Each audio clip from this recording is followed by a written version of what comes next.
हाँ जी, आरपीएससी का आज का प्रश्न, जालोर के चौहान राजाओं को कालक्रमानुसार व्यवस्थित करना है। सबसे पहले इनकी ट्रिक बताता हूं मैं आपको। ट्रिक क्या कहती है? कीतू के मर जाने पर, कीतू यानी कि कीर्तिपाल चौहान को कीतू एक महान राजा नैन्सी कहता है। कीतू के मर जाने पर, मर से हो जाएगा कौन? समर सिंह। कीतू से हो जाएगा कीतू, कीर्तिपाल चौहान का नाम है कीर्तिपाल का।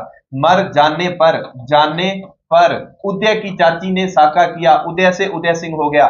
चाची, चाची से चाचिंग देव हो गया। ने साका किया, क्या किया? साका किया। सा से सामंत, का से कानड़ देव। कीतू के मर जाने पर उदय की चाची क्या कर लेती है? साका कर लेती है। अब इन राजाओं की एक एक स्पेशलिटी हम करते हैं।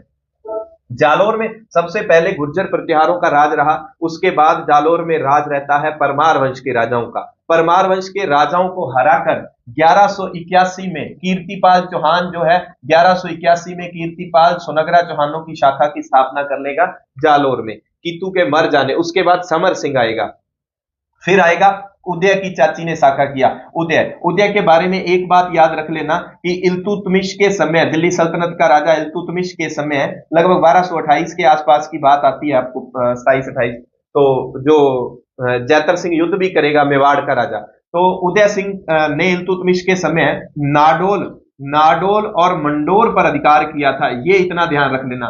किस जालोर के कौन से राजा ने, चौहान वंशी राजा ने मंडोर और नाडोल पर अधिकार किया? उदय सिंह ने।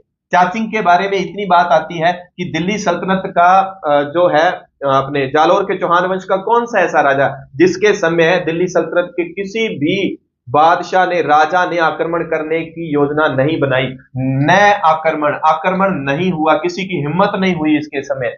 सामंत सिंह का इतना याद रख लेना, 1298 में जब अलाउद्दीन खिलजी की सेना गुजरात अभियान में जा रही थी, सामंत सिंह उस समय राजा था 1298 में, लेकिन चौधर किसके हाथ में थी? कानड़ देव। वो यहां से सेना को गुजरने से मना कर देता है। वो सेना फिर चित्तौड़ से होकर जाती है, चित्तौड़ का राजा समर सिंह अलाउद्दीन खिलजी की सेना से टैक्स लेता है। एक बात बता देता हूं आपको इंपॉर्टेंट और, दो दुर्ग है, एक सिवाना है। सिवाना दुर्ग का निर्माण 10वीं सदी में, 10वीं सदी में किसने? वीर नारायण पंवार ने करवाया। वीर नारायण पंवार, पंवार या परमार कह दो, पंवार ने करवाया। फिर बात आती है वहां पर सिवाना वर्तमान में कौन से जिले में आ गया? बालोतरा में आ गया। वहां पर कूमट की पहाड़ियां जो हुआ करती थी, कूमट के जो पेड़ हुआ करते थे, झाड़ियां, इसलिए इसको कूमट दुर्ग भी कहा जाता है। सिवाना के बाद अब जालोर दुर्ग की अगर बात करें तो जालोर दुर्ग का निर्माण 8वीं सदी में करवाया किसने? गुर्जर प्रतिहार राजा ने, गुर्जरों ने करवाया, नागभट्ट ने। लेकिन ये दशरथ शर्मा कहता है, गोपीनाथ शर्मा कहता है कि 10वीं सदी में इसका निर्माण परमार वंशी राजाओं ने करवाया था। डिटेल में आगे कानड़ देव पर अपनी चर्चा करेंगे, 3 मिनट की वीडियो में पूरा चौहान वंश समाप्त कर देंगे। धन्यवाद, जय हिंद।